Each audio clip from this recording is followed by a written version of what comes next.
Welcome to the DP2A Today show. I'm really excited for this interview. He and Mario, man's doing some googly eyes on me over there, but we've been talking about this for a little bit, trying to get this on the schedule, and it's here. And I am excited to introduce him to you. Mario Campisano, a veteran of this country, served the United States Coast Guard for 7 years. He is a grumpy old vet, and I can attest to that. Again, Coast Guard for 7 years, did basically combat operations for them. Listen, if you're on a boat and you got guns, that sounds like a combat operation, but that also sounds like a really good day to me, but hey, whatever. He did that for 7 years. He's been in the IT field for 25 years. He's been in cybersecurity for quite a bit of that. So he brings a lot to the table for this podcast, and we're excited to share him with you. He's a regular contributor on Court TV. You might catch him on there every now and then, and with good reason, because he's got a tremendous knowledge base. So please help me welcome Mr. Mario Campisano. Thank you, Dallas. How's everyone doing out there? Appreciate y'all for having me on here today. Excellent. And thank you for making the time to come on with us. Where are you coming in from, Mario? Where do you live? I am in Kennesaw, Georgia. That's right. We've affectionately tabbed him the King of Kennesaw, man. I've been up there and hang out with him and his family a couple of times. Every time we go past that mountain, I'm like, why have they not put your name up there yet? This is Mario's Mountain, King of Kennesaw. It's the gun capital of Georgia. So. Yes. They always call us the gunshine state down here in Florida, but man, you guys got some serious places to play with the pew-pews up there. Well, back in the 80s, they enacted a law in Kennesaw that said every homeowner must own a firearm. It's not like the police actually come knock on your door and cite you if you don't have one, but yeah, back in the 80s, it's called the Blue Law, Kennesaw Blue Law. What a reversal of fortune, right? People are talking about they might come when you're knocking on your door and take your guns. These guys might come over and hand you one. Yeah, and we'll get into it later, but Mario, you also have an FFL. You have the legal authority to deal in firearms and ammunition, so we are definitely going to cover that. You're not exactly Victor Boot or nothing, but you can provide, and we'll talk about your actual business from there too. So give me a little bit of a rundown on your family. Tell us about your family, your upbringing, just maybe even lead up to, in your upbringing, how you end up meeting your wife. Absolutely. Believe it or not, I'm actually an immigrant. My family migrated here in 1973. I was born in Italy. I was 5 when I came over. I was going to guess Zimbabwe, but if you say Italy... Mom, Dad, my sister came over. Yeah, my sister is 4 years my younger. And let me see, lived primarily in Milford, Massachusetts for a majority of my life. Grew up there, went to high school there, graduated out of high school there. At 17... I was blessed with a new sister. Mom and Dad decided that they couldn't just have two, so 17 years later they had another one. The funny thing is everybody thought that she was my daughter. I'm like, no. After that, I decided to go to college, spent 2.5 years at University of Lowell, which is now University of Mass Lowell. Division I hockey. We were called the Chiefs at the time. Now they're called the Riverhawks. Did 2.5 years there. Unfortunately, the university decided that I needed to take a break because 1.6 GPA doesn't cut it. I wasn't ready for college, obviously. And then for the next few years, did not have any clue of what I wanted to do with my life. I got into a lot of the entertainment business as far as disc jockeying, bartending, managing nightclubs, bars, and everything like that. And it wasn't until probably 1989, 1990 that I was managing my friend's bar in Woonsocket, Rhode Island, and if you've ever been to Woonsocket, Rhode Island, it's a treat, let me tell you. It was deemed as one of the highest areas for narcotics and everything like that, but I got friendly with the police department there. The bar my friend had was a rundown bar, 60 years in the running. It was called the Port Arthur Lounge, and it had a bad reputation for drugs and narcotics and a bunch of other things, prostitution, etc. He took it over. We met while he was DJing at a club. And he's, hey, you want to come down and manage my bar? I'm like, yeah, sure. He goes, I'm going to tell you though, it's a little shady. I said, that's fine. I said, if you really want to clean it up, we'll do it.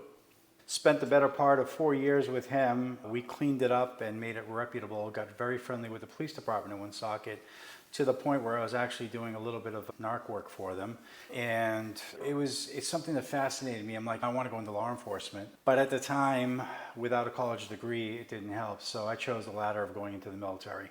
And the only military that can really give me that sort of training was the United States Coast Guard, right? Because you're basically a cop on the water from a federal perspective. And So I signed up, and I would say about 4 or 5 months into it, I was up in Nova Scotia, and we had a 2-day stop in Nova Scotia and then leaving on the 3rd day. And I had both days off. And I'm like, this is great, Liberty. And then one of my shipmates was like, hey, I'll give you $100 if you take my duty the first day. I'm like, okay. I said, and I'm a leader, right? I'm a team leader on the ship, right? I'm an E3, and as an E3, you pretty much have a deck department. So I said, I'll do it. I said, as long as I'm the duty driver, because what does that give me? The opportunity to drive around Nova Scotia and find all the hot spots, right? Pick up all my crewmen who may have enjoyed a little bit too much, right? And then drop them off and make sure they're safe, because I'm always like the dad. I'm 24 years old. These guys are mostly 18 and 19. Learn the area very well. At that point. I know, right? Father exactly. time. Exactly. Next day I'm off. So I start just looking around Nova Scotia, and a bunch of the guys said, let's go to Peddler's Pub, which is right downtown Nova Scotia.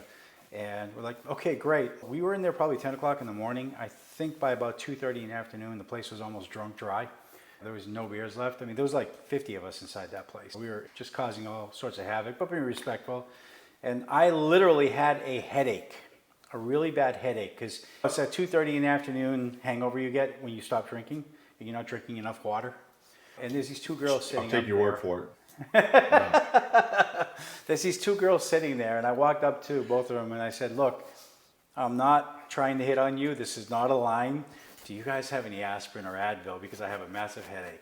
And they looked at me like, yeah, right. So I sparked up a conversation with them, grabbed my Advil, took it and everything like that. And then one of them was like, we're going back to a friend's house to get ready, and we're going to be going out later to this place. They called it the Liquor Dome, which is basically a giant dome with about 7 or 8 bars underneath. Wow. Meet me there for a drink. I'm like, okay, great. I mean, there's Cheers, there's a bunch of other stuff, a lot of Boston style bars up in Nova Scotia. So I'm like, sure, I'll come in. And so I get there, I'd say about 10 o'clock, and I'm like, she's gonna blow me off. Not a big deal. Anyway, about 10:15, she comes strolling in.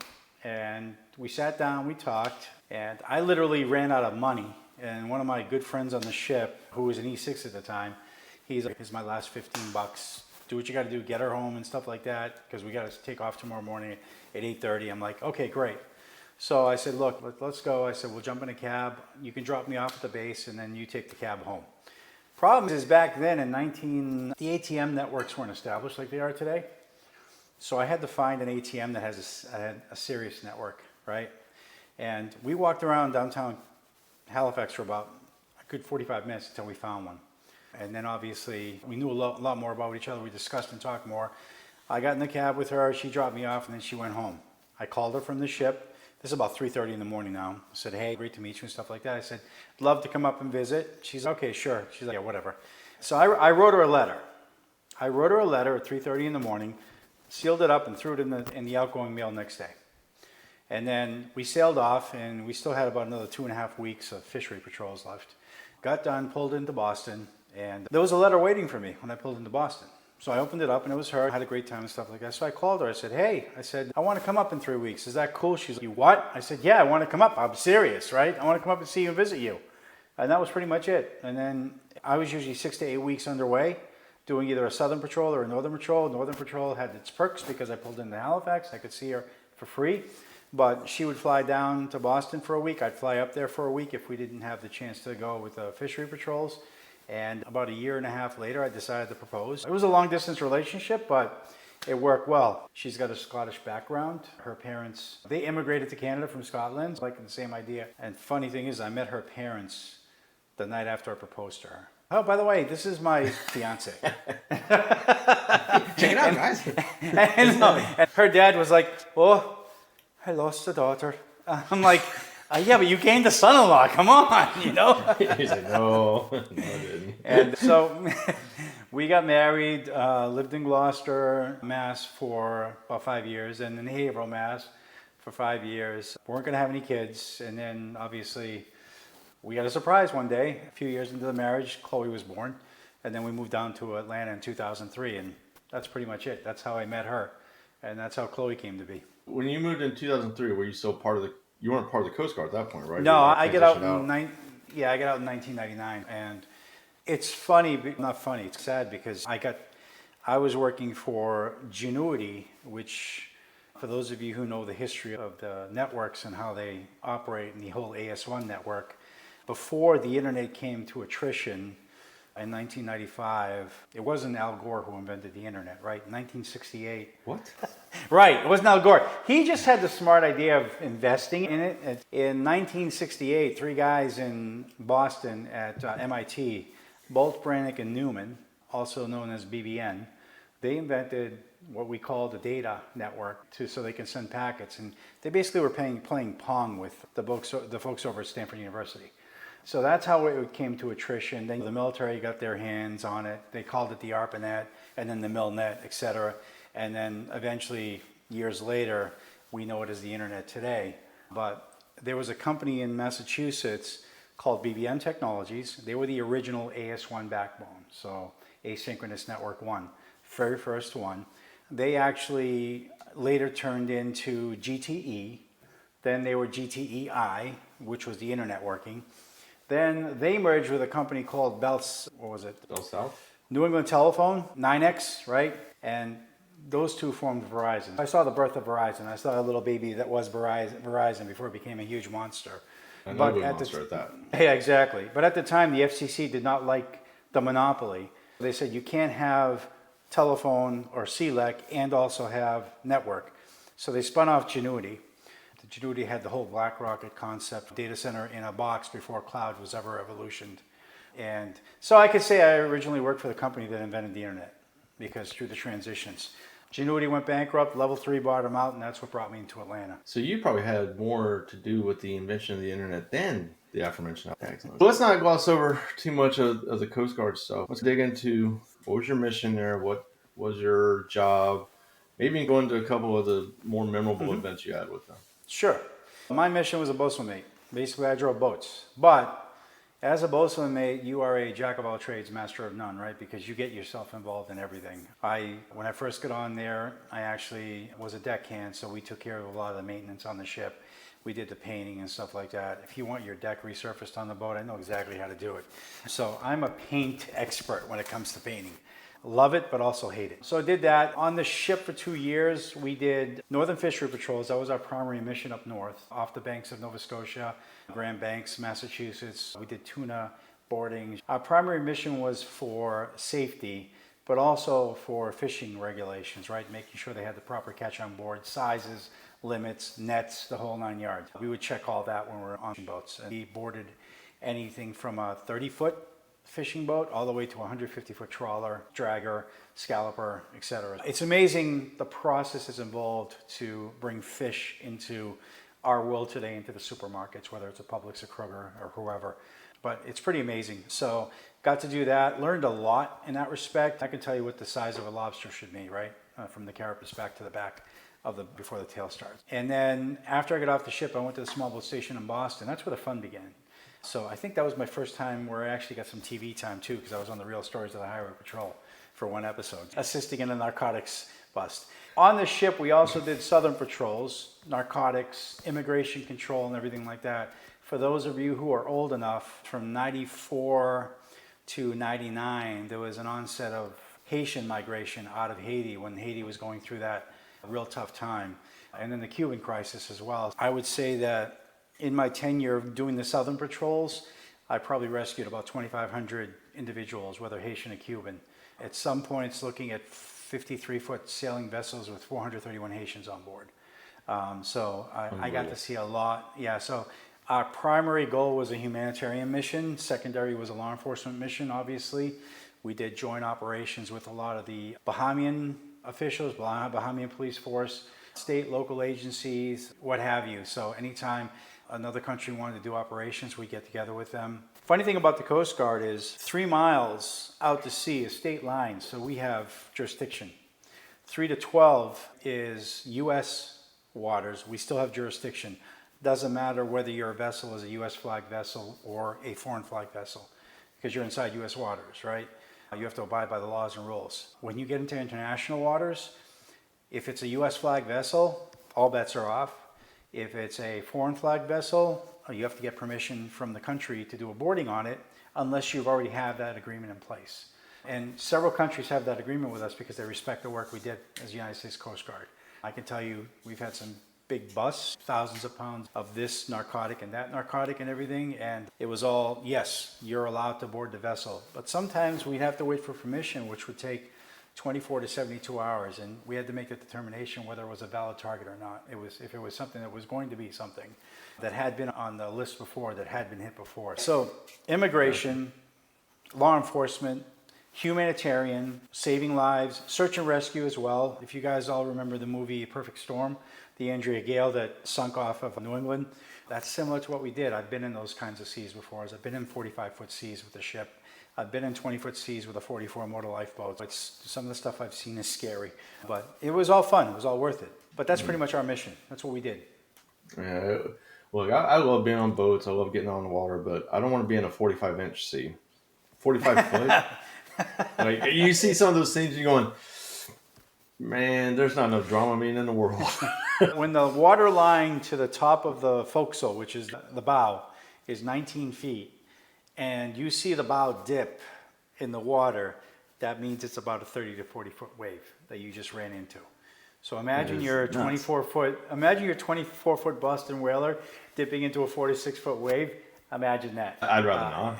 And I got pictures of that, so it's pretty interesting. God dang. Well, listen, I'm sure you'll be on here, future dates. Feel free to bring some pictures along. We love show and tell, but man, I've lived in Florida the majority of my life. There's nothing that we have to compare to that. We don't get anything like that down here. I've been to certain areas there, and there is areas that are tough to deal with and everything, but other than the Culiat River in Washington, where we do our cox and surf training, where we actually learn how to handle the boats in the heavy seas, the small boats. The Merrimack River Bar up in Massachusetts is probably, if not as bad as the Culiat River is in Washington, it's probably one of the toughest bars to transit through during the storm. The Hull Gut Bar, where we were stationed, that's also bad as well, because we've seen 16 to 18 footers coming out of that channel to go out to rescue a sailboat or a boat that's taking on water. But yeah, it takes some nerves to do that. Okay, and just for those watching, I just assumed this, but listen, understand, yeah, there's two veterans talking. When he's talking about bars now, he's not talking, a little different there. Something a little more seaworthy in that regard. You just have to clarify sometimes, right? Because I'd be like, what did they serve there? How bad could it be? God dang, there was a bunch of Marines there? They served humble pie. So. Yeah, you think you got guts. Let me show you something. Mother Nature has a way of, as you'd say. You come out of there, what was first off, let me just, mindset-wise, what got you going from there into the cyber side of things? Or even, into IT in general? Like, how did you go, hey, man, I love driving boats. Let's go play with computers now. Well, so 1995, 96, like everyone else in the world, I got my first gateway computer, right? Had the cow box? Yeah, I had the cow box, the cow print. Yeah, nice. It fascinated me. So I was like, this is cool. This is something that looks interesting and I want to get into. At the time, we made some good friends up in North Andover, Mass. And believe it or not, this guy invented something called Wabi, which was a Windows application-based information system that he later sold to Sun Microsystems. And selling the company, getting the shares, they also made him a senior director of Java and application and everything like that. So needless to say, he was pretty set for the rest of his life having that stock. And for those of you who don't know who Sun Microsystems is, they're now under Oracle. But Sun Microsystems is another one of those things that, if you didn't know, they came out of Stanford University. Sun stands for Stanford University Network. Another thing that a college let go. Or Unix for short. Right, exactly. Yeah. Another thing that a college let go and didn't take advantage of, just like MIT didn't take advantage of the data packet network, right? Yeah, you can take that with you. There's no proprietary here. But anyway, so I was intrigued by that, talking to him over the years. He's like, he goes, when you get out of the Coast Guard, we'll see if we do something. Now, at that time, about 97, we started to see an influx of routers and switches and servers coming into the stations. It was still young technology, but it was starting to come in. So when the ETs, we call them, they're actually electronic technicians, but they're also IT guys, started coming in. I was like, this is cool. I can push buttons and do configurations and not have to worry about falling overboard and drowning. And by the way, I forgot to share the craziest and funniest stories, which I will in a second, but so it interested me. So I started hanging around with some of the geeks, as we call them, right, the ETs, and it intrigued me, and I think this is what I want to do. And I also had a real big desire to go back to college and finish my degree because Dallas, as me, I'm not one to not finish something. I don't leave something half done. So I had to go back and finish the degree, which I later did, and I focused it on the IT and then eventually turned into IT security. Better than 1.6, I'm sure. Yeah, exactly. But I want to touch back to the craziest and funniest stories that we talked about because there's a couple of things, not funny, so to speak, but I remember one night we were sitting at the station and we got a call from a frantic woman that her husband and her husband's friend had gone out for the day boating and took their 2 kids, small kids, and the kids were probably about 9, 11 or something like that, and the fathers and the kids never showed up. And now it's about 1 o'clock in the morning, 12:30 in the morning. So we're like, okay, great. So we go out. Now, if you're not familiar with Boston Harbor, there's an area of Boston Harbor by the airport, which we call Winthrop Harbor, and there's an island in there called Snake Island. So the way you go into the harbor, and at low tide, you have a channel that's about 20 feet wide and probably about 4 to 6 feet deep. Now our 41 footers are 4'1" draft. So if you're not in the center of that channel, you're dragging mud. And you wouldn't so much run aground, but you can get through there. Now super low tide, I wouldn't even go in there. I'd probably take the whaler. But that night we needed the radar, we needed the equipment because as luck would have it, there was 10 feet of visibility with the fog. Logan had been shut down for a couple hours because of the fog, which thank God, because I would go to bed every night wondering, man, if a plane goes down, there goes a week of my time, right? But anyways, we were looking for this boat. Last known location was off of Deer Island, and we're just looking, and we see something blip up on the radar inside Winthrop Harbor. So they were in a little skiff with a little engine. We actually found them. We came upon them, and they lost the engine. The engine fell off the boat, right? And they had been using their hands to paddle into Winthrop Harbor. And they had been paddling for about 4 hours. I can imagine. We finally came along, we found them, we towed the boat in, put it up at the dock in Winthrop Harbor, and they were so happy. The state police showed up, they had teddy bears for the kids. That was probably the craziest story right there. Funniest story, doing a boarding on a fishing boat off the North Atlantic. And October, water's about 67 degrees. When we carry equipment, we have a flak jacket, bulletproof vest. We have if it's cold enough, we have a Mustang suit, so we look like big orange men. Or we have a 15-pound buoyancy PFD, which is just a life jacket. And 15 pounds of buoyancy is a lot to lift even up to a 300-pound person out of the water. Anyway, so I got that. I got my gun belt on. I got everything else on. I got heavy boots and everything because I'm going on a fishing boat. 4 to 6 foot chop that day. We're offloading the fishing boat. We just completed the boarding and everything. It's my turn to get off, and a wave splits the rigid hull inflatable in the fishing boat like this. And guess where I go? Plop, fizz in the water.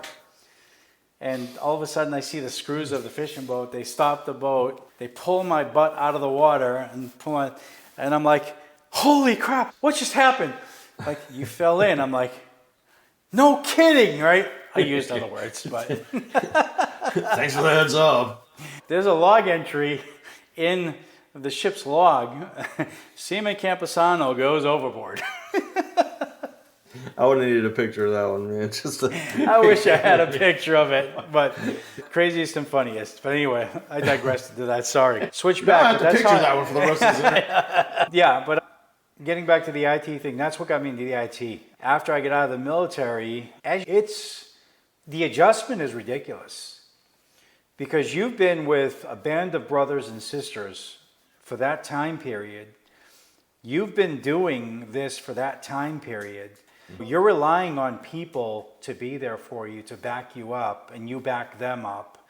Your life is in someone else's hands, someone else's life in your hands. When I'm out and I'm running the boat and I'm in charge of the boat, I don't care who's on it. Every one of those crewmen and crewwomen are my responsibility. Because I own the boat, right? I don't care if a 4-star admiral comes on my boat doing a tour of Boston Harbor and the weather starts to get nasty. That admiral will shut up and sit down and listen to me. Now, after I get off the boat, he can scream at me and do all he wants, and I'll yes sir him to death, but it's with all due respect, sir, sit the blank down. It's my boat. Don't do anything, right? That's a camaraderie I don't think that from a civilian perspective I've ever seen. There's very few organizations or companies or whatever that have that camaraderie.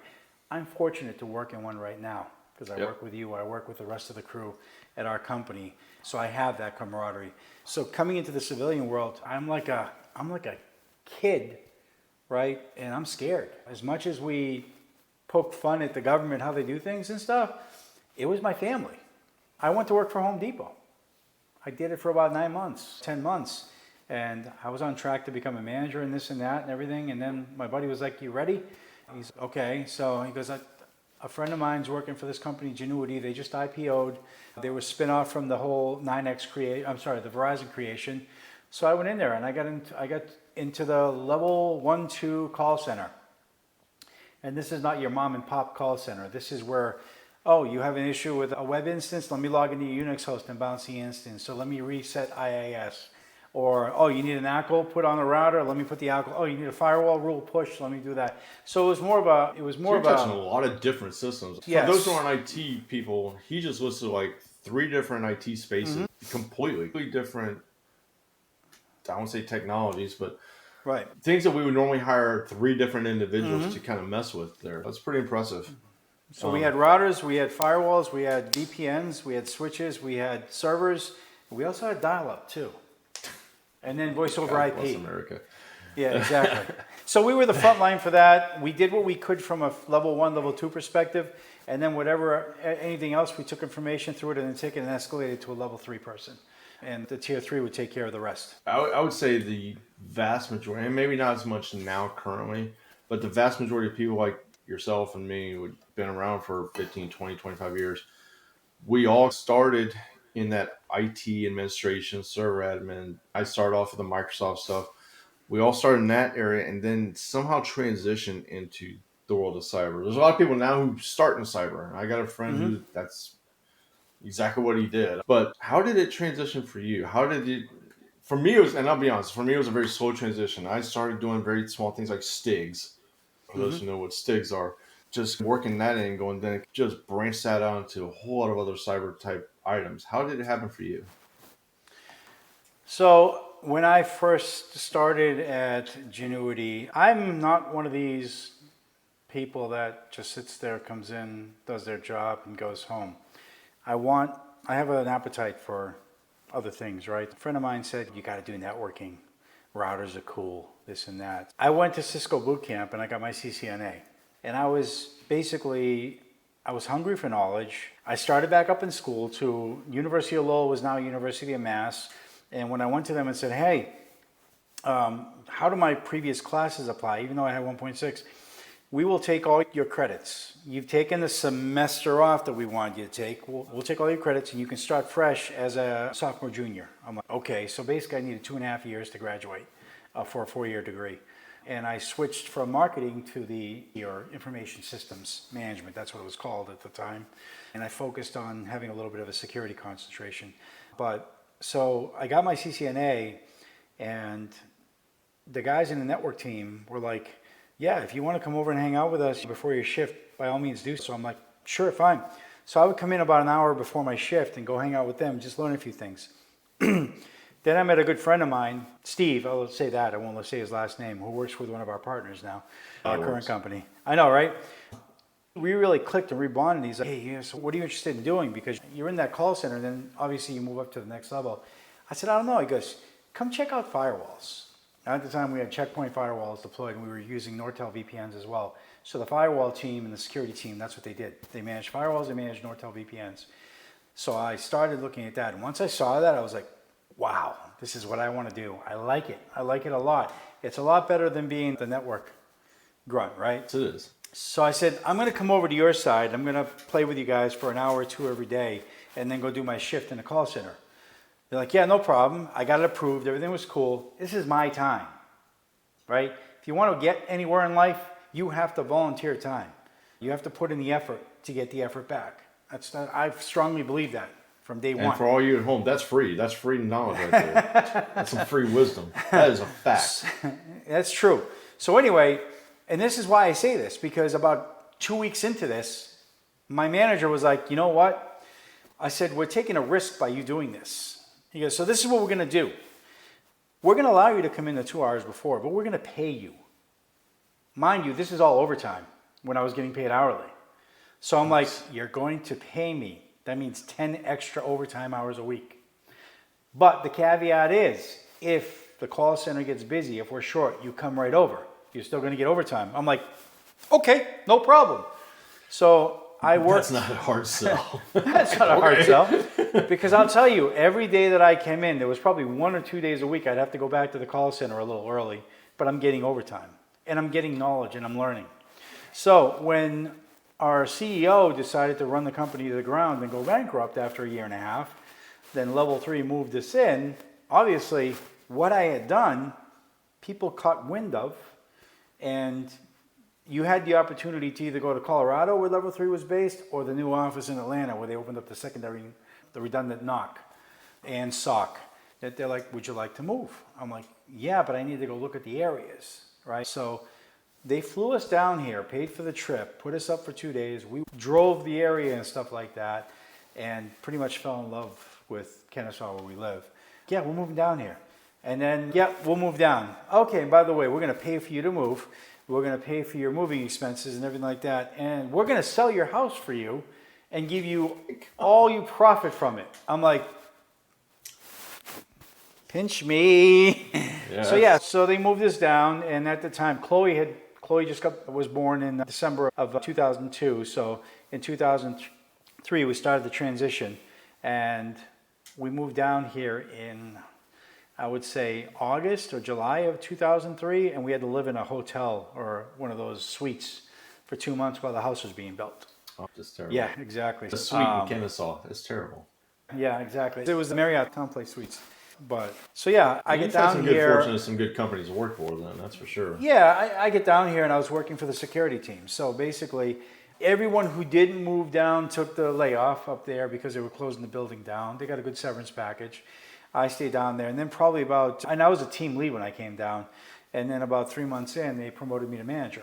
So then I ran managed services, which was 450 different companies, customers, everything like that, as part of the leg of the managed services. So we delivered firewalls, routers, VPNs, etc. But I also managed the AUP side, acceptable use policy side. So anything spam related, anything that had to do with DMCA, which is Digital Media Rights Copyright Act, whatever the case may be, that was my team as well. CALIA feeds, right? When they were doing subpoenas for phone numbers and everything like that, because Level 3 had 97% ownership of phone numbers in the United States. We were a CLEC. And if you don't know what a CLEC is, where Verizon and Sprint and T-Mobile and all those guys get their phone numbers from, that's the CLEC.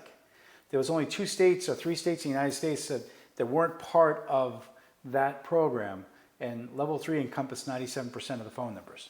Yeah, I worked for them until 2009. And then in that area, I was transitioning, because all the data centers that we had, we were transitioning those to CSE, which is DXC technology now. We had data centers in Cambridge, Virginia, California, in Santa Clara, Palo Alto, etc. So I spent the better part of probably 7 or 8 years transitioning and migrating all those over to CSE because Level 3 did not want to deal with hosting. So did that, and in 2009, my friend Steve, he actually moved down a year later, and we're both working for the same company together. He decided to go over to CSC. He said, you need to come over here, you need to come over here. I'm like, okay, sure. So I transitioned my role over to CSC. Everybody who left Level 3 up in New England went to work for CSC.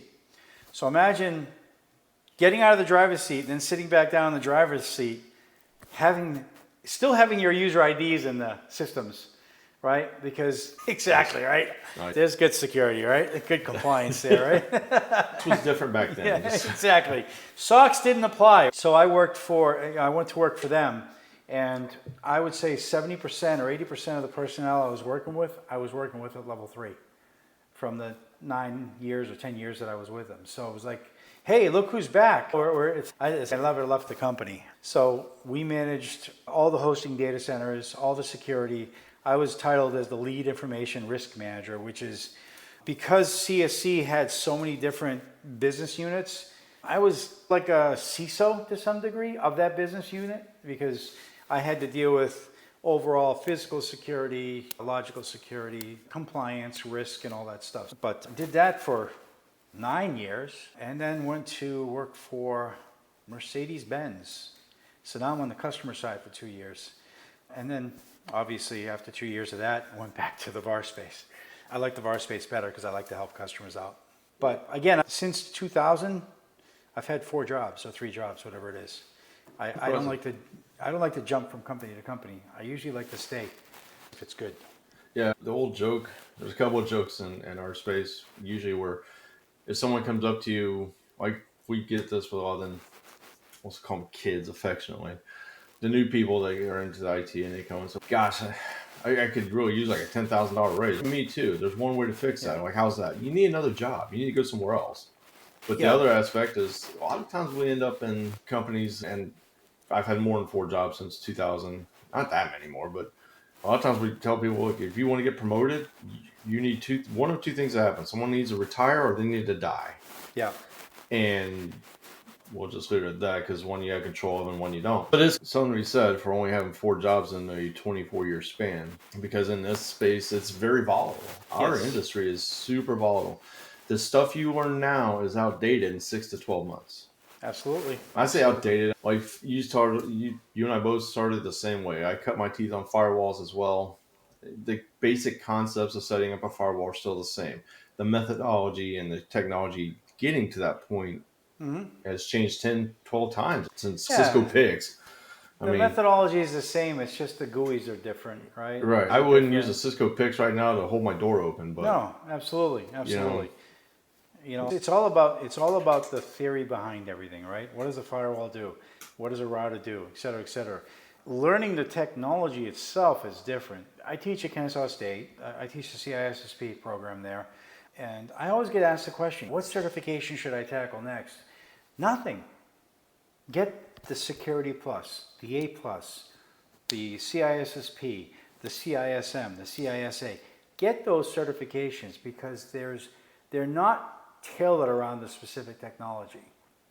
Now, when you go to work for a company, if they're a Cisco shop, if they're a Juniper shop, if they're a Palo Alto shop, and they want you to get certified, let them handle that. They'll potentially pay for that. But that's geared towards the technology they have.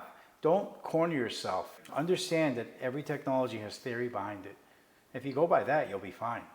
Right. The interesting thing about what you said, if you go to some of these companies, and again, like the example you use, if they're a Cisco shop, it's much easier to get certified in a vendor's technology like Cisco or whatever when you work in a place that uses it a lot, because you can grab the experience. When you can play in the interface, play in their technology, their methodologies, the certifications become much, I wouldn't say they're ever easy, but they're easier. A book doesn't teach you how to troubleshoot something. No, absolutely not. You got to see it break.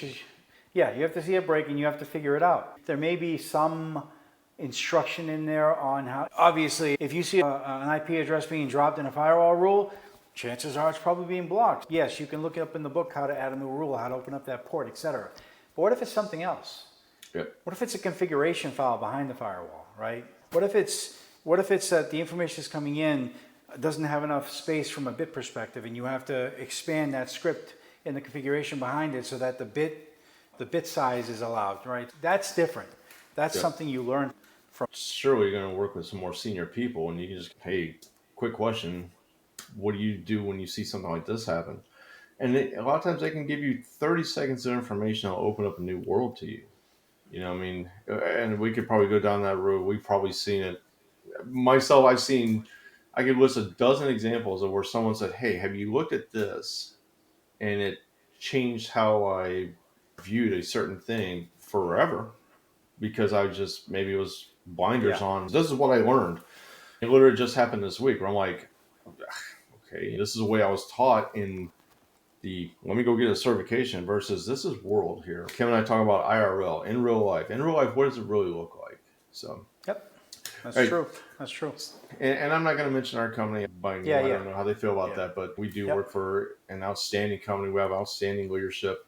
You mentioned the camaraderie in the military. I would say that is really difficult to duplicate because as tight as our team is in our region for our company, we ain't being shot at. I don't have to worry about, if I'm sorry getting shot at, I got a dude over here who's going to light you up. Yep. You know, possibly true, but we all work from home. Yeah, it's a different camaraderie, right? Yeah, but it is probably the closest I think I've seen to being in the military. It's also this is going to be my transition to the next subject here, but it's the most well-armed security team I've ever been a part of. Like for a cybersecurity team, if we all showed up and just laid our hardware out on the table, most people go, "You're not cybersecurity."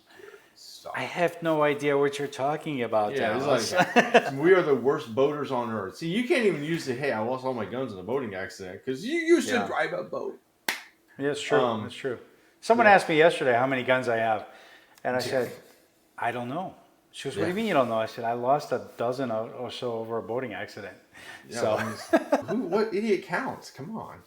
We have a mutual Never friend. tell. He told me one day something like, my wife asked me, how many guns do we have right now? He says, I don't know for sure, but I'm pretty sure in every room of our new house, I could put in a revolver, 2 semi-auto handguns, a bolt-action rifle, and 2 AR-15s and still have stuff left over. And he said, I would do that and a semi-auto shotgun. He says, and we could do that in every room of the house. I'm going, he's legendary for that kind of stuff. Yeah. Like, literally. I know. I was missing a tiny pin from a gun one day, and I was asking about it. I'm like, hey, man, can you just buy the tiny pin? He goes, probably not. You go to a gun store, they'll probably just give you one. I think 8 cents. Literally, like 3 days later, he sends me a message like, hey, did you get the package? I'm like, what package? What are you talking about? He sent me a parts kit in the mail. Like, here, never have to go to the gun store. And I'm like, okay, buddy. That's good. Appreciate that. Their parts are good. That's the kind of team we work for, and I honestly think that is a very fortuitous thing. The fact that you ended up as part of this team when that is literally one of the first. We do a lot of events with our job. We do driving events and we do our kickoff conferences or the stuff of legend. But one of the first events that we ever did was we did a event where the vendor, one of our vendors, we have 300 plus, took our entire engineering team, our region, not just engineering, to Shooter's World here in Tampa. And I'd only been with the company for 8 days. I was like, this is what y'all do? Like, this is the stupidest, coolest thing ever. And that's where I realized that's this team is all about. Hey, listen, this Second Amendment is important to a lot of people on our team as well. And so when they hired you, I had no idea. I didn't know you were going to be that guy.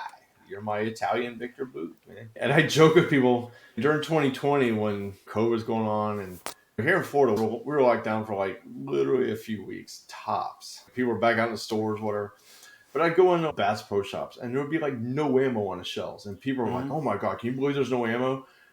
And I had just gotten a 22-pound box sent to my house from you that said, yeah, I can't believe there's no ammo. Oh, geez. My house when I needed freedom seeds, right? So how did that come about? Like, where did I don't know that anybody truly loves guns, okay? But people, I would say I'm more of a functionality kind of person. I get guns for certain functionalities. Some people are enthusiasts. Like the guy we just talked about, he's an enthusiast. He has a lot of different collectibles and things like that. But what got you going into that? So I got to say one thing before we start with regards to the Second Amendment. I will jump on my soapbox about it. I am a strong believer in the Second Amendment. I think it is a right and a privilege as well. But I think there are some groups that use the Second Amendment as a tool and shouldn't be using it as a tool. Enough with the propaganda. I'm not a fan of these militia types. There's ways to resolve the issues at hand without yelling Wolverine and throwing a rifle in the air. Okay? Again, I will be a proponent of the Second Amendment until the day that I am put 6 feet under. But there are some folks that just are utilizing it the wrong way. And it concerns me because that could be a detriment to us in some respect. But how did I get into it? A friend of mine had a gun range up in Woodstock, and the gun range had since closed. And I became an instructor before I became an FFL. So I'm a certified NRA instructor. I teach basic pistol, and I also teach other things that are not classified as either NRA or USCCA or whatever the case may be. So if someone wants a hand at the range, I'll get there. But that came about because every time I go to the range, I'm watching someone do something that's not correct. And notice how I don't say the word wrong. It's just not correct. And I help them out because I don't want them to get hurt. Okay? And I can tell you, I've had girls turn around and guys turn around with a stovepipe round in their pistol and say, can you help me out with the muzzle pointed right at my gut? And that's gonna, whoa, let's turn that gun around down range. Let's not do that again. And you got to approach it. Yeah, you have to approach it very sympathetically and not, hey, dumbass, don't do that again. Approach it so that they're not scared. Because number one, you don't want to scare someone who's already afraid of firearms. You want them to understand them and respect them. It's not for everyone. And I see this when I teach the basic class because most of my students have never touched a handgun before. I have people who are very anti-gun that have taken my class, and about 80% of them after they've taken my class, they're like, you know what, this is the best thing I've ever done. I don't know why I didn't do it. And I have some, right? But it's not for me. And that's fine. Basic class because most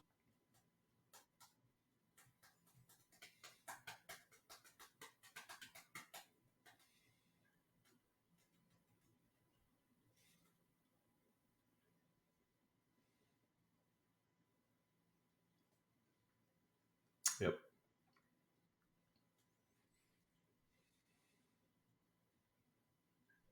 I would teach classes there alongside the other instructor that was there because he was an older gentleman.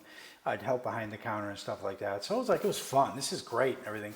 Plus I shot at the 22 pistol league that we had on Tuesday nights there. Gained a lot of friends there and stuff like that. So I wanted to buy a 308 rifle. I wanted to buy a 308 rifle that was like a law enforcement sniper rifle, just for either hunting or target or whatever. Anyway, Jeff said, I can't get this for you because they're out of stock on it. I said, there's a store in Smyrna that said that they can get it for me and they guarantee to get it for me or my money back in 30 days. I'm like, do you mind if I go there? He said, no, absolutely, go there. And I'm not going to name who they are because I've already voiced my opinion on them on Yelp and a bunch of other stuff. And a lot of people voice the same opinion as I do about them. But anyway, I get down there and I fill out the sales order paperwork, not the 4473 yet, and pay for it. Now, when someone orders a firearm from me and they pay for it, what they pay for it is what they pay for it. I don't upcharge. If I end up having to spend a little more money on it, I eat the cost, right? When I ship things to people, sometimes I eat 10, 20, 30% of the shipping cost. Because number one, I want them to have a good experience. And if they continuously buy from me, later on that extra cost is gone. Anyway, so I get down there, I get a call in 2 weeks. Your rifle's in. I'm like, holy moly. I'm like, I'm going down there. I'm so excited. I get down there and I go start filling out the 4473. And the guy's like, oh, by the way, you have a $25 balance, $26.50 with the tax. I'm like, what balance? I've already paid for the rifle. You guys don't order stuff until you pay for it full. He goes, oh, we couldn't find it and we had to source it from someone else, which was $25 more. I'm like, how is that my problem?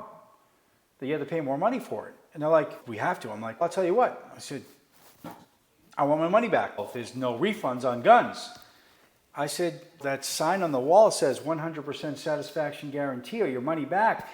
And there's no signs up there on the wall. Oh, before I say that, he goes, yeah, there's a fine print on the form you filled out. I'm like, what fine print? I look, a very cryptic small fine print that says price subject to change upon order process, or whatever it was. I'm like, you couldn't have pointed that out to me? So after that, I said, oh, I want my money back because the sign on the wall says 100% customer satisfaction, your money back. And there's no fine print about guns there. And he was baffled. I said, he goes, let me get my manager.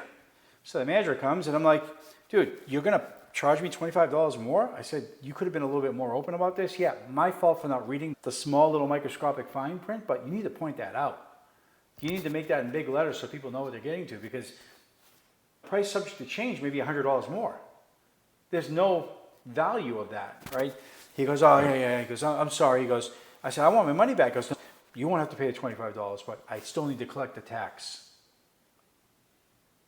Okay. I had $1.50 in change in my pocket. I pulled it out, threw it on the counter, and said, "You lost a customer. And by the way, I have a lot of friends in the community, and I'm just going to let them know about my experience here."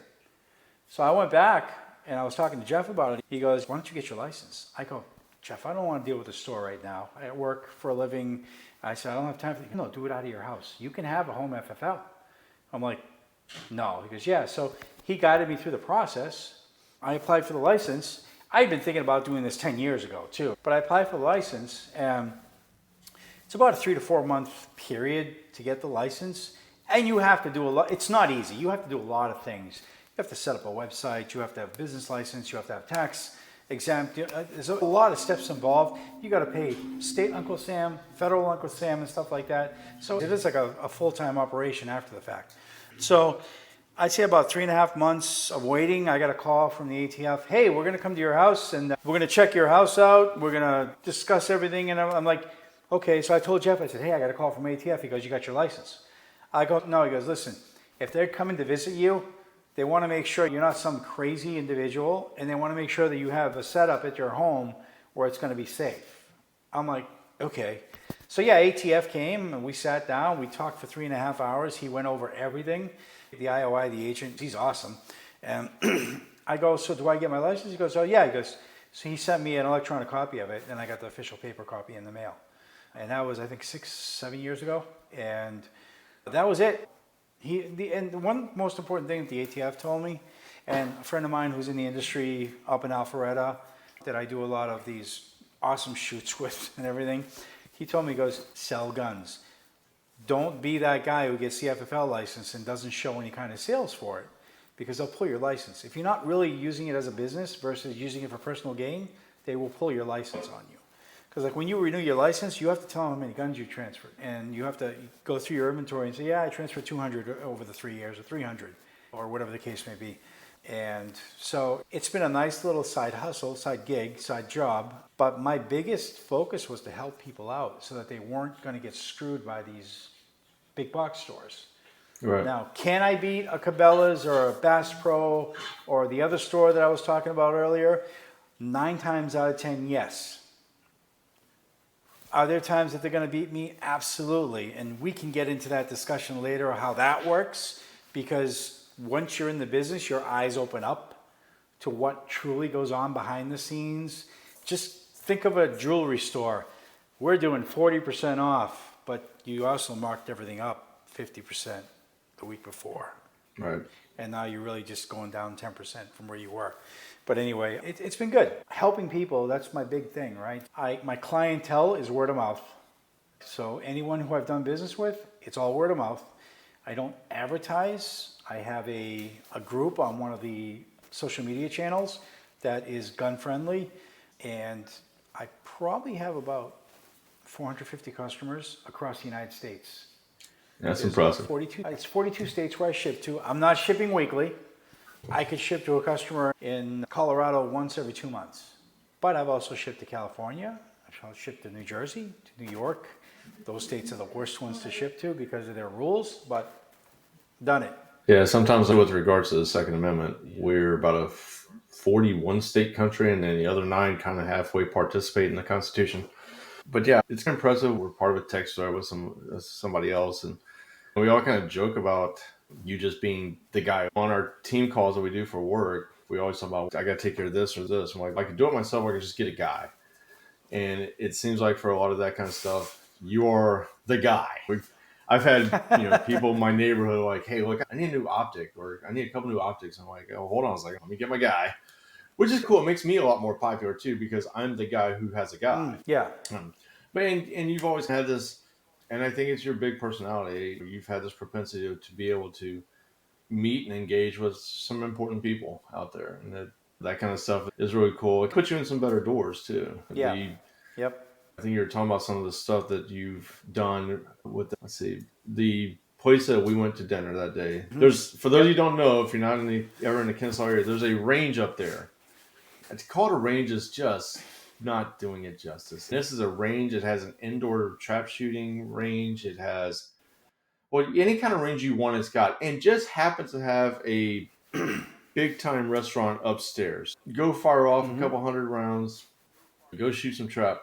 Go upstairs, grab a steak. Where else Yep. can you do that? That's like when I die, I hit Mm-hmm. heaven. That's going to be the door that opens up. Like, here we are. But yeah, I think you mentioned that you've had some interactions with some pretty important people, even at that place. Like, what kind of chance encounters have you had? People that you've met that are, I would say, important in their world, even if people out there don't know who they are. Right, right. I won't mention names because one of the things about my Facebook profile is I keep all my friends private because I do have some folks who have been in Black Ops and who have been in that community. I've met several who've been up the 13-hour ordeal, SEAL Team 6, and so on. So those are the type of people that I've trained with and I've been with and done stuff with, not from a military perspective, from a civilian perspective, because they've been up here. And it's afforded me the opportunity to see things from a different perspective. I've trained with some great folks about situational awareness, how to conduct yourself, how to check out your surroundings and stuff like that. And yes, I teach at Kennesaw State. I also teach the basic pistol classes. I think security ties in to our world, into the world of the guns, because of the whole privacy aspect, physical security, just keeping an eye out wherever you are, right? Having the ability to train and to meet these people has been great. I would like to mention who they are, but again, I want to keep privacy in hand in that Yeah, respect. definitely. And I know that was an on the spot question. Yeah. We joked, we went up to a football game. You and I went to a game a couple years back, and the tailgate was supposed to have a lot of former players for the team. And I kept joking, listen, you're that guy that we just go and hang out with a bunch of them, and ended up with one of the players in the back seat on the way home. Hey, where are we going now? Dang, how'd that Yeah, happen? exactly. But and Exactly. that's again, I lends to your personality, man. But so I want to wrap up with this. We both served our country, we both love our country. We both appreciate and respect the Constitution. But there's some things going on in the country. I'm sure both of us could list off some stuff that we're like, wow, like how you wouldn't even seen that happen 20 years ago. But if you could change some things right now in this country, what direction would you take it to put us in a better direction? Some people are like, oh, who are you to say that what's right or wrong? Improve the country. What would you do to do it? Oh, there's so many things I could say about that question. I would love to see social media get shut down. I That's a really big would. bold one. I would love to see social media get shut down. Why? Because, again, like I was saying about the Second Amendment, social media is not being used as a platform that it's supposed to be used as. Bottom line. Social media, in my opinion, is used to feed propaganda to individuals. Okay? Point being, 2 weeks ago, the ATF had an outage on their eForms page. Now, for those of you who don't know, eForms is a way to go in to file paperwork for NFA items, whether it's a suppressor, whether it's a full automatic rifle, handgun, etc. So it's a way to process your forms electronically. And what does that do? It allows for the ATF to go in and do the work a lot quicker, because the standard paper filing process can take anywhere from 10 to 12 months. It alleviates a little bit of the pressure, right, from the ATF. And there's guys that, some of the dealers in my network right now, they're processing these forms, they're getting results back in 12 days, 10 days. One dealer got a result back in 4 hours, where traditionally it's 10 months, 11 months, 12 months, right? Yeah. Anyway, the eForms went down. Now, you and I being in the technology space, you and I dealing with application security and everything like that, I did some digging and I figured out it was a patch that they applied. It was a fix, something they did that went haywire and they had to roll back. So they had to take the system down for 3 days. If you went on social media, it was like the world was ending.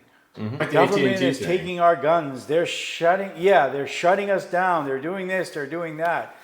And I tell the folks that are in my group on that social media page, I'm like, guys, stop listening to the propaganda. And you know how I know it's propaganda? And if you like my page, go ahead and click subscribe and like my page.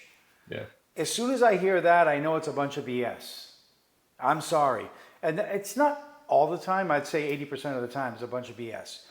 Right? So jokingly, I'm like, guys, this is not something to take away your gun rights. This is not something to... There's a legitimate outage going on. They're fixing it, right? Oh, and by the way, if you like my page, click like and subscribe. And I kept saying that every time as a joke. But go ahead and click this page and subscribe here, though. Exactly. This one right now. This is legitimate. It's legitimate, Yeah, exactly. exactly. But anyway, there was an outage. There was a true outage from an Right. application perspective. They fixed it and they brought it back up. And now, lo and behold, eForms is back online. But everybody is so quick to go on social media and try and brainwash people and feed people all this propaganda crap and everything. That's a problem, is the country is not educated enough. And I'm not talking about everyone, obviously. A portion of our country is not educated enough to understand when someone's throwing them bull crap and when someone's throwing them real information. And then, no, there's stuff out there, like when the AT&T outage happened. Now, I could have been the same guy. No, it was a hack. Everybody, they're being hacked. And then they would say, look, Verizon and T-Mobile were being affected too. But if you looked at the outage reports, both Verizon and Verizon and T-Mobile had less than 4,000 reports out of 15 million people. And all of these were generally reports coming in where people saying, hey, I can't reach these people here. Those people happen to be AT&T customers. Absolutely. But I've suspected, because they said it was the same thing. It was a patch that got corrupted. Could it possibly be that same patch that the ATF had? Yeah, that happens. Absolutely. In these mass networks, one patch can jack you up. Look, everybody wants to be first on scene, first to report and everything like that. You see some of these apps out there. One of the apps is that neighborhood app, right? I won't, again, call it what it is by name, but anyway, that neighborhood app, everybody, hey, what's going on over there? Why is there 6 police cars? Or does anyone know what's going on in this around the corner here and stuff like that? All the time. Or look, by the way, I just want to report this first on scene. Guys, get your facts straight, because nobody knows what to believe anymore, right? I just shake my head when I see some of the information that gets pulled out. Yeah, I'd love to see them dump social media for a bit and just reset it to what it's supposed to be. Right. And back when you and I were younger adults, so there wasn't social media, but people said this country is suffering from a lack of information. Now we're overloaded with information, so that's clearly not the problem. It's not the right information, though. Right, but then you'll get some of these social media groups, and I'm not going to mention any names because I don't want to get canceled or anything, but some of them they believe they should be the purveyor of what is the right information or wrong. So they say, we're going to suspend you for misinformation. Why? But who are you to say what's the right information, what's wrong? You throw the whole freedom of speech thing out. The whole freedom of speech, the First Amendment initiative gets thrown out because you got to remember it's a private entity. Even though we have freedom of speech from the First Amendment, you have to play by their rules. Right. And what are their rules? Whatever they feel is comfortable, whatever is more convenient that day. Right. And the First Amendment gets overblown too, in the sense that absolutely. I say overblown. It's people go, I went into the store here and I started talking. They said, you can't wear that shirt. It's my freedom of expression. That's part of the First Amendment. I said, right, but what does the First Amendment say? It says the government can't block that. It doesn't say you can walk into Baby Gap and wear a shirt that says whatever. That's a private entity. They can tell you to get out. Absolutely. They can't arrest you. They can tell you to leave. And then you're trespassing it. But yeah, exactly. It becomes a trespassing charge, right? It's like these dimwits that walk into a McDonald's with an AR-15 strapped in your back. Again, I'm a strong believer of the Second Amendment, but should you really walk into a McDonald's with an AR-15 strapped onto your back? I know that you have the right to do it, but should you do that? And if they do have a sign on the private property that says no guns allowed, they're going to ask you to leave. Now, if the police do show up and you do get arrested or get charged, it is a misdemeanor trespassing call. It's not going to be a gun charge. But do you really want to deal with that? Are you really trying to make that statement, right? Are you trying to make that statement? Because you're not making a statement. You're acting like a fool. Be smart about defending that Second Amendment. Right. And again, that's where the show was initially born, was defending and protecting. Sure, I believe in defending and protecting yourself, your family, those around you. I believe that's why a lot of us are called to carry, concealed or otherwise. Like you say, you can go into a McDonald's with an AR-15 on your back. You can't do that down here. We are not an open carry state. They will go ahead and call the cops before you get through the door. But again, if we don't defend and protect that amendment right there, all the other amendments are up for grabs. If you say, okay, we're going to take out the Second Amendment. Okay, fine. Now we're going to take out the First Amendment. We're not going to allow you to say this and this. There's no hate speech. We determine what's hate speech, not you. And then you say, you can't do that. They're going to tell you, okay, stop us. Yep. We have no means to stop them. Then we're nothing. We're no better than Absolutely. Venezuela. So, Absolutely. so yeah, taking down social media might help out in that regard. Yeah, reset it, right? Because you actually do need it. I think, to me, and even the media today, the media outlet is not doing their job correctly and sufficiently, right? They're relying on these people with these phones. We have cell phone footage. You always hear that. We have cell phone footage because the media can't do it anymore, because everything is quick to production right away. For example, when you see some of these reporters, they walk in, let's say a jewelry store got burglarized, and the person got caught who burglarized the jewelry store. The media person goes in, and I pay attention to this, right? He's like, so the criminal suspect came into the jewelry store, and he did get caught when he broke in, but the reason he got caught is because up in the upper left-hand corner of the building, there's a camera there, and then there's a camera on this side of the building right here. There was also a red infrared beam that broke and everything like that. So I'm sitting here watching this, and if I'm a criminal, I'm learning how to break into this jewelry store without getting caught. Right. So they're telling me how to do this. Oh yeah. Some things do not need to be shared. That's the thing. Though, like, we have a right to know. No, there's things. Geraldo Rivera, how that dude ever still has a job, I have no idea. I remember he got embedded with a group of Marines in 2003 during the invasion of Iraq. I just hit the Middle East when this story came out, but he was sitting there. He literally sat there and drew like an outline of Iraq and said, "Okay, we're actually coming up this way," and drew it out in the sand. And he just painted the picture of where they were at and what. Like, when we're in a combat zone, the worst thing you can do is discuss a troop movement of any kind. Well, he just basically waited out there. And again, how this guy still has a job, beyond me. But that's happening today. It's happening today. I got a friend over in Iraq right now, and I've told you this. They're out there hunting bad guys. They're out there trying to find bad guys and take them out, terrorists and everything like that. They're about getting a package together to do a strike someplace. And guess what? 20 minutes before the strike happens, hey, by the way, we're going to go here, longitude and latitude here, and we're going to drop bombs. Yep. I'm sorry, but the criminals have access to the internet too, and the Facebook too. They're scouring for that information. Yep. Guess what happens? And he's told me they did this, and guess what? They scurried away, and we couldn't get. It was a wasted trip. You're right. The term "dry hole" it gets overused now, and it's just like anything else out there. One of the craziest things, and I'm that guy that'll ruin a movie or TV show for my wife. But you'll see people bust into and do a raid on the house. They're like, clear! There's nothing. You didn't clear anything. You didn't go behind the couch. You didn't look nothing's clear. I assure you. But now the catchy term is dry hole. We're creating those dry holes because of doing exactly what you said. We're just going to go ahead and telegraph what's going to happen. And now we're dropping bombs on empty houses. But with that, man, I appreciate your time. We are up against it a little bit. No problem. But thank you for what you do. Again, the cyberspace as well, because that is critically important. Thank you for what you do for helping others with making gun purchases easier. It is the easiest thing I've ever done. Tell us about not easier. But you make it more responsible. Process. Well, yeah, smoother. There you go. Because we don't want easy to be construed as something else. Right? Yeah, I can go get an AR-15 easier than whatever, dude. It's a smoother process. Plus, you do a lot to help out with the knowledge of what's going to be the best fit for a person. So tell us a little bit, close it out. Tell us a bit about your website. Give us a 2-minute promotion of your website and what is it. So the website was a requirement of the ATF. I list some basic inventory that I have in stock. Obviously, I run a boutique operation. Friend of a friend, as long as you are very trusting of the individual, I'll deal with them from a business perspective. I have access to over 15 different distributors, so rifles, pistols, ammunition, accessories, and everything like that. Consider me your big box store in a small shop. The website is mcconsulting.com, www.mcconsultingga.com. There's a bunch of inventory on there. You can't order from it because, again, it's there as a valid operation, valid business. It's not transactional to my state.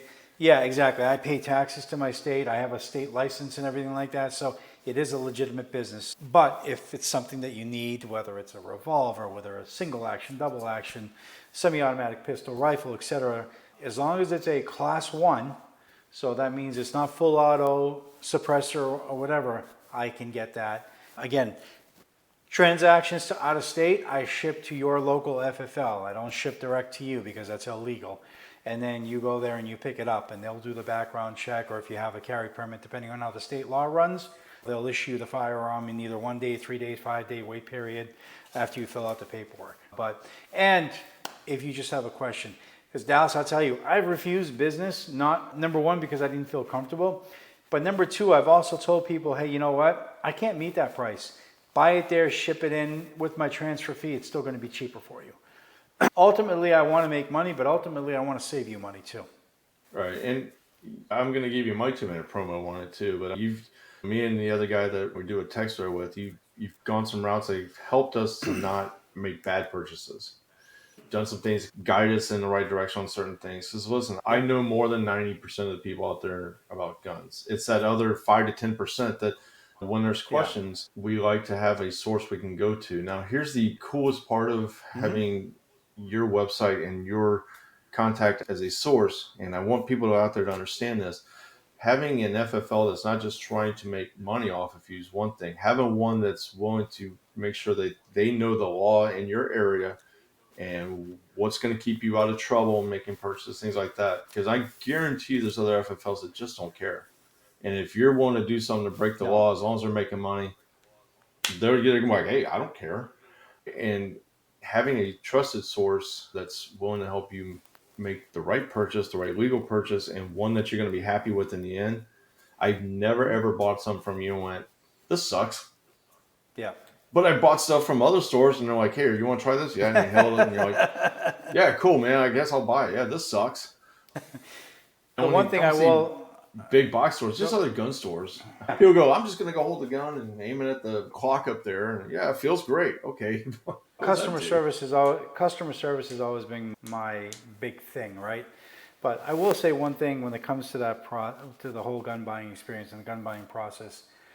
A lot of states allow for private sales. So basically you write a receipt for someone, private sales and stuff like that. Please. I've had 3 traces come to me for guns that were involved in crimes, right? If you lose a firearm or it gets stolen and it is found at a crime scene, the first thing they're going to do is going to go to the manufacturer. The next thing they go is to the distributor. Third is going to be the FFL it was shipped to, which will probably be me or another FFL if I got it from another FFL. And then it goes to the individual who signed that paperwork. If you have bought a firearm from someone at a private sale, or if you've sold to someone a private sale and you didn't validate that they had the right credentials, right? I'm going to tell you to go through an FFL. Let them pay the $25 transfer fee because you have a chain of custody, right? Okay. The forms that we take from customers stay with us unless there's an investigation where they start tracing it. They stay with us, and after 20 years, they get archived and they get sent to the ATF, right? Don't be afraid that, oh my God, they'll have my info. They know what I bought. Even when I do a background check, that information gets expunged 24 hours later. They don't know whether you buy a pistol, or they do know whether you buy a pistol or a firearm, but they don't know what brand, they don't know serial number or anything like that, right? It's done to validate that you are authorized and allowed to have that instrument, so to speak. Okay. Go through an FFL if you can, seriously, because take that burden off you. I've seen traces, because if it gets to you and, oh, I sold it to John, and then they go to John, I don't know what you're talking about. He didn't sell it to me. Guess what? It comes back to you. Now you're in a little bit of a pickle. Yeah, it makes it worth the $25 to just do it the right way then. If they really want the gun, make them pay for the transfer. Honestly. Makes sense. Yeah, makes sense.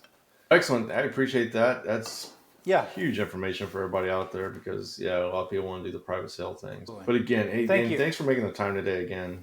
Thank you. I've done enjoyed so this, much for us. Let's do this again. We're going to. You're going to be seen on this show on a regular basis. I got some stuff coming up, and we're going to do some stuff where we get to react to some different things that happen. And I'm going to go, you know what? I got a guy. And when they hear I got a guy, there's a chance your mug's about to be showing up on the screen again. Again, thanks for making some time for us today. Say hi to Allison and Chloe out there for us, and Absolutely. Have fun out there in Kennesaw today. Cheers. Later. Toodles. Bye-bye. That's it. Yep.